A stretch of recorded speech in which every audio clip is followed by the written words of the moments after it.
Ein Führungskräfteassessment oder ein Management-Audit kann von bis gehen. Also wenn ich ein sehr allumfassendes Management-Audit mache, das nicht unbedingt nur für die Auswahl benutzt wird, also ob sich die Führungskraft für die Position eignet, sondern auch für die Entwicklung der Führungskraft durchgeführt wird oder aber dann durchgeführt wird, wenn die Wertschöpfung der Person extrem hoch ist und damit das Risiko, richtig viel Geld zu verlieren, wenn eine Fehlbesetzung erfolgt, eben auch sehr, sehr stark ist. Also sehr hohe Wertschöpfung, hohe Führungsspanne oder aber auch irgendein politisch, jetzt nicht unbedingt parteipolitisch oder politisches Amt, da empfiehlt es sich, ein starkes Audit zu machen. Es wird meistens für eine gesamte Ebene gemacht, also für mehr als eine Person. Und dann werden auch Gruppenauswertungen gemacht, um zu gucken, gibt es irgendwo Schwachstellen in einer Vorstandsriege, in einem Geschäftsführungsteam oder so. Es fängt an mit einer subjektiven und einer objektiven Betrachtung. Die objektive Betrachtung ist immer ein Test. Das sind Persönlichkeitsverfahren, das sind kognitive Verfahren, also Intelligenztests. Das sind Tests zur emotionalen Intelligenz beispielsweise.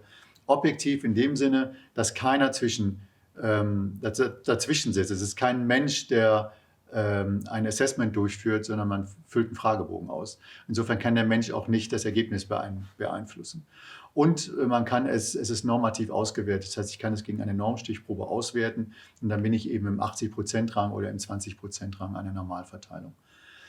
Dann gibt es die subjektiven oder intersubjektiven Verfahren. Ein subjektives Verfahren ist, ich führe ein Interview durch. Das ist dann One-on-One. Oder es gibt 2 Interviewer oder 3 Interviewer, die eine Person interviewen, dann ist es intersubjektiv, weil jeder Interviewer natürlich seine eigene subjektive Meinung hat. Dann gibt es weiterhin die Möglichkeit, einen Background-Check zu machen, und zwar in zweierlei Hinsicht. A, ich lasse mir von dem Kandidaten Personen nennen, die ich anrufen darf. Und die frage ich dann einfach. Also wie hat die Person in dem Umfeld sich benommen, performt und so weiter. Mir ist natürlich klar, dass dann nur die Personen genannt werden, die einen positiven Eindruck von mir haben. Aber natürlich kann ich trotzdem da auch kritische Fragen stellen. Das andere ist ein Lebenslauf-Check.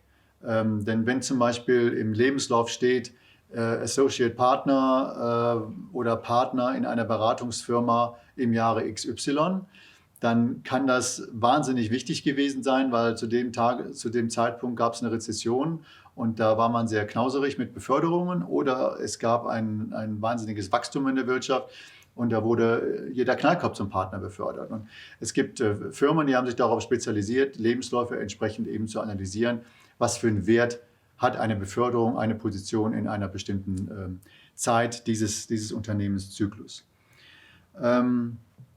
Dann wird geschaut, ob es ein 360-Grad-Ergebnis gibt, also von einem 360-Grad-Feedback-Fragebogen. Der sollte aber alt sein. Und zwar vor dem Hintergrund, wenn ich ein 360-Grad-Verfahren für eine Führungskraft im Unternehmen durchführe und es ist klar, dass die verwendet wird für eine Beförderungsentscheidung oder eine Entwicklungsentscheidung, dann sind natürlich die Leute, die da ein 360-Grad-Feedback geben, also die Vorgesetzten, die Kollegen und die Mitarbeitenden, die geben sich natürlich entweder Mühe in die eine oder in die andere Richtung. Und deswegen ziehe ich da ganz gerne 360-Grad-Verfahren, die schon existieren. Nicht so alt sind, aber die existieren. Das ist ganz wichtig. Dann wird der berühmte Bericht erstellt aus dem Subjektiven, aus dem Objektiven. Es wird eine Prognose abgegeben. Es wird dann auch ein Gruppenbild vielleicht erstellt über mehrere Personen. Dann gibt es ein Ampelsystem und dann gibt es letztendlich die Empfehlung. Beförderung, Einstellung, ja oder nein oder unter bestimmten Bedingungen. Und wenn diese Person dann in die neue Position kommt, dann kann man natürlich diese ganzen Ergebnisse nutzen, um die Person auch tatsächlich in die neue Position einzuführen. Also die berühmten ersten 100 Tage ist der Person leichter zu machen, weil ja eine Menge Datenmaterial vorliegt. Und das wird leider sehr, sehr wenig gemacht, weil diese Assessment-Ergebnisse unter Verschluss gehalten werden, anstatt sie eben dem Kandidaten mit auf den Weg zu geben als Hilfestellung. Das wäre ein typisches Führungskräfte-Assessment oder ein Management-Audit. Und das kann man eben mit allen Elementen machen, die ich gerade genannt habe, oder eben nur mit einer Auswahl davon. Und das hängt von der Wertschöpfung der Position ab.